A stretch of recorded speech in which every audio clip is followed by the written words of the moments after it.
તો hello friends, Dhruvi કિચનમાં તમારું સ્વાગત છે। તો આજે ઉત્તરાયણ છે તો આપણે સાત ધાનનો ખીચડો બનાવવાના છીએ। તમે તમારા ઘરમાં તો બનાવતા જ હશો, પણ હું કેવી રીતે બનાવું છું એ તમારી જોડે શેર કરવાની છું। તો આજે તમે જોઈ શકો છો મેં દાળ ચોખા લીધા છે। તો ચોખા મેં એકદમ કણકી લીધેલા છે। સાથે આપણે લીલા વટાણા, લીલી તુવેર, લીલા તુરા, બાજરીને આપણે રાત્રે પલાળી અને સવારે કૂટી લીધી છે થોડીક।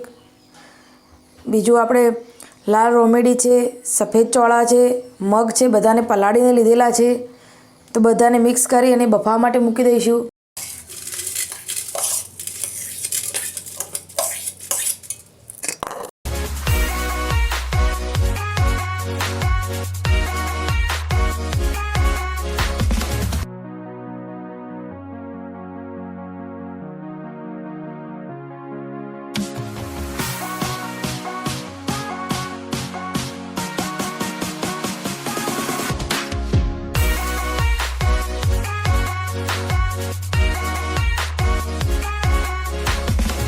તો આપણે જરૂર મુજબ પાણી નાખી લીધું છે।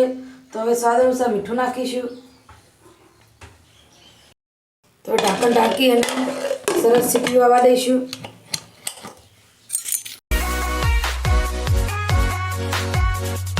તો ફ્રેન્ડ્સ, જોઈ શકો છો આજનો આપણો મકર સંક્રાંતિ સ્પેશિયલ ખીચડો બની અને તૈયાર છે। તો આ રીતે ખીચડો બનાવવાથી એકદમ ટેસ્ટી લાગે છે। તો 12 મહિનામાં એક જ વાર બનાવીએ છીએ આપણે। તો આ દિવસે બનાવવાથી ટેસ્ટ જ અલગ આવતો હોય છે। તો આપણે મકર સંક્રાંતિનો ખીચડો આપણે એકલાય નથી ખાવાનો, પહેલાં આપણે ગાય અને કૂતરા માટે પણ કાઢવાનો છે।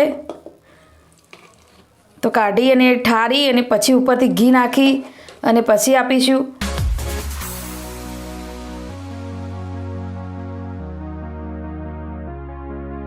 તો ફ્રેન્ડ્સ, તમે તમારા ઘરે કઈ રીતે ખીચડો બનાવ્યો છે એ કોમેન્ટમાં જરૂરથી કહેજો।